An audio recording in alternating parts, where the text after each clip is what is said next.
할렐루야. 우리 옆에 계신 분 함께 인사할까요? 주님의 이름으로 사랑하고 축복합니다. 함께 인사하겠습니다. 한 번 더 인사하겠습니다. 오직 주만 섬기는 교회와 성도가 됩시다. 함께 인사하겠습니다.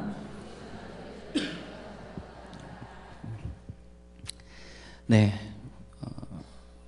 오늘 하루도 잘 보내시고 하나님께 예배드리기에 모인 모든 성도님들 가운데 하나님의 은혜가 넘치고 하나님께서 믿음으로 살아가는 우리 성도들의 삶 가운데 힘과 능력을 공급하여 주시기를 주님의 이름으로 기도합니다. 우리 성도님들에게 제가 한 가지 질문으로 설교를 시작하려고 합니다. 우리 성도님들은 제가 방금 호칭한 것처럼 성도입니다. 성도는 한자어로 풀이를 하면 거룩한 무리들이란 뜻이고요. 우리는 그리스도인입니다. 그리스도인이라는 것은 작은 예수로서 예수님께서 걸어가신 그 길을 걷는 사람들을 의미합니다. 이 이야기에 다 동의하시는가요? 정말 동의하시나요? 네. 그런데 저희가 한 가지 기억해야 될 게 무엇일까라는 거예요. 거룩한 성도, 거룩한 무리, 그리스도인이라는 그 용어의 뜻을 우리는 잘 모를 때가 있다는 겁니다. 거룩한 무리, 하나님의 백성이기 때문에 거룩하신 하나님을 믿는 사람들이고 하나님의 자녀이고 하나님의 백성이기에 우리는 거룩한 무리라고 지칭되는 거죠. 그렇다면 거룩이란 무엇이냐 이거죠. 거룩은 무엇을 의미할까요? 우리가 온전하게 죄와 악에서부터 벗어나는 것을 성경에서는 거룩이라고 이야기하는가? 물론 그건 거룩입니다. 그러나 성경 그 잣대로만 되면 지금 이 자리에 저를 비롯해서 여기 앉아 계신 분들 가운데 단 한 명도 거룩한 사람은 없어요. 그래서 하나님께서 우리의 연약함과 우리의 부족함을 아셔서요. 거룩이라는 단어는 구약과 신약의 두 가지의 의미로 사용됩니다. 첫 번째는 in Christ, in God. 그래서 구약에서는 하나님 안에 거하는 사람, 신약에서는 예수 그리스도 안에 거하는 사람을 거룩한 무리로 봅니다. 그래서 그것이 하나님의 백성이 되는 것, 하나님의 자녀가 되는 것, 구원받은 성도가 되는 것, 구원받은 하나님의 자녀가 되는 것, 이것은 곧 믿음과 연결되는 거죠. 내가 믿음 안에서 하나님 안에 거한 것, 내가 하나님 안에 거하고 예수 그리스도 안에 거한다라는 사실을 내가 믿는 믿음으로 우리는 구원을 받고 하나님의 자녀가 되는 거죠. 두 번째 의미는 이런 의미입니다. 뭐냐면 주님의 말씀, 거룩하신 하나님의 뜻을 따라 순종하는 것, 이것을 거룩이라고, 그래서 그런 하나님의 말씀에 순종하는 사람들을 성경에서는 의인이라고 이야기합니다. 그래서 이 두 가지는 별개의 문제가 아니라 이 두 가지는 동전의 양면과도 같이 하나님 안에, 예수 그리스도 안에 거하는 사람은 반드시 하나님의 말씀에 순종하게 되어 있습니다. 하나님의 말씀에 순종하고 하나님의 뜻을 따라 사는 사람은 결국 하나님 안에 거하는 사람이다라는 결론을 얻게 됩니다. 이것은 따로 분리가 되는 게 아니에요. 하나가 되는 거죠. 그런데요, 우리가 거룩이라는 것을 조금 더 성경적으로 바라보면 우리는 자꾸만 거룩을 세상과의 분리라고 생각하는 분들이 많아요. 왜냐하면 악한 세상에서부터 난 벗어나서 악한 세상으로부터 나는 분리가 되어서 나는 거룩한 하나님의 특별한 선민이 되겠다는 생각을 갖는 분들이 너무나도 많습니다. 그런데요, 아셔야 될 게 있습니다. 거룩이라는 거는요, 이 신학적 용어로 구별입니다. 뭐냐 하면 구별은 분리를 시키는 게 아니라 그 안에서 구별시키는 거죠. 그래서 예수님께서 이렇게 말씀하셨어요. 산상수훈에서 너희는 세상의 소금이고 빛이라고 말씀하셨죠. 세상의 소금이고 빛입니다. 세상 속에서 불러내어서 우리를 주님의 거룩한 자녀, 거룩한 백성으로 삼으셨는데 그 세상에서 우리를 분리시키시는 것이 아니라 세상 안에서의 구별된 하나님의 백성으로 살아라 라는 의미를 담고 있습니다. 그래서 우리가 잠깐만 오해하시는 게 뭐냐면, 거룩이란 표현을 잠깐만 우리가 자칫 잘못하면 악한 세상과 죄악된 세상과 우리가 분리되는 것을 잠깐만 의미해요. 이것은 굉장히 위험한 발상입니다. 성경에서 우리가 그것을 정확한 의미를 못 찾고 있는 것도 있어요. 거룩은 구별된 것입니다. 구별된 것. 어떻게 해요? 하나님께로 구별된 것. 예수 그리스도께로 구별된 것. 그래서 우리가 오해하시지 않아야 될 게 뭐냐면, 잠깐만 이단들이나 경건주의자들은 자꾸만 세상과 분리되려고 합니다. 왜냐하면 세상에 살면요, 믿음 생활하기가 그리 쉽지 않아요. 믿음으로 사는 것이 그리 쉽지 않습니다. 왜냐하면 자꾸만 유혹을 받으니까요. 세상의 가치관과 자꾸만 대립되니까요. 그래서 우리 성도, 그리스도인들은 사실상 구별된 사람들이기에 세상에서도 무엇을 따라 살아야 되는가? 하나님의 말씀과 하나님의 뜻을 따라 사는 사람들입니다. 하나님의 가치관대로 사는 사람들이죠. 그럼 우리가 함께 이렇게 모여서 교회를 이룹니다. 교회를 이루는 이유는 것은 곧 그 성도들과 그리스도인이라고 지칭되는, 하나님을 섬기고 예수 그리스도 안에 하나님의 말씀대로 살려고 하는 사람들이 모인 공동체예요. 이 공동체가 곧 교회죠. 그래서 이 자리는 예수 그리스도를 주로 시인하고 예수 그리스도를 믿고 하나님을 믿고 주의 말씀대로 살겠다라고 결단한 사람들이 모인 공동체, 이것이 교회입니다. 근데 재밌는 게 있어요. 오늘 말씀을 보면 에베소서잖아요. 바울이 에베소 교회에다가 쓰는 편지입니다. 그런데 오늘 본문의 말씀을 잘 읽어보면 이 에베소 교회 가운데 문제가 생기기 시작한 거예요. 이 문제가 어떤 문제냐? 자, 보겠습니다. 17절에서부터 19절입니다. 같이 읽겠습니다. 그러므로 내가 이것을 말하며 주 안에서 증언하노니 이제부터 너희는 이방인이 그 마음에 허망한 것으로 행함같이 행하지 말라. 그들의 총명이 어두워지고 그들 가운데 있는 무지함과 그들의 마음이 굳어짐으로 말미암아 하나님의 생명에서 떠나 있도다. 그들이 감각 없는 자가 되어 자신을 방탕에 방임하여 모든 더러운 것을 욕심으로 행하되. 바울은 지금 에베소 교회에다 이렇게 권면하죠. 17절에 보니까요, 이제부터 너희는 이방인이 그 마음이 허망한 것으로 행함같이 행하지 말라는 거예요. 이 말은 반대로 이야기하면 뭐냐면, 지금 에베소 교인들 가운데 이방인들처럼 행하는 사람들이 있는 거예요. 세상과 구별되어서 하나님께서 부르셔서 하나님의 자녀로, 그래서 그 하나님의 뜻을 따라 살려고 하는 그 사람들이 모인 가운데 그것을 거부하고 하나님의 뜻이 아닌 하나님의 백성으로, 하나님의 자녀로 사는 것이 아닌 예전에 가졌던 자신의 삶을 그대로, 가치관을 그대로, 세상에서 사는 방식 그대로 사는 사람들이 교회 안에 공동체를 이루며 살고 있다는 이야기입니다. 그래서 바울은 이렇게 권면하고 있어요. 22절의 말씀 같이 봅니다. 22절에서부터 24절입니다.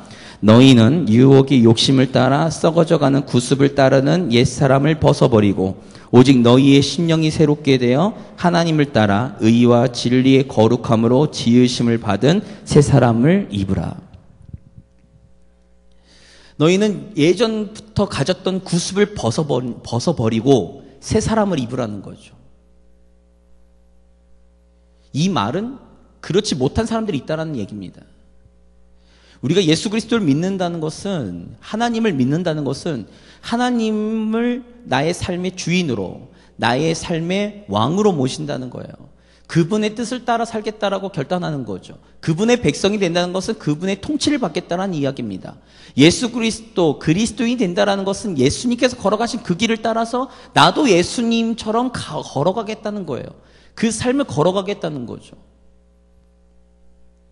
그런데 지금 에베소 교회는 그렇게 결단하고 그렇게 믿겠다고 하고서 그 신앙의 여정을 걸어야 되는데 그렇지 않은 사람들이 있다는 거예요. 예전에 자신이 가졌던 그 가치관과 그 생각 그대로,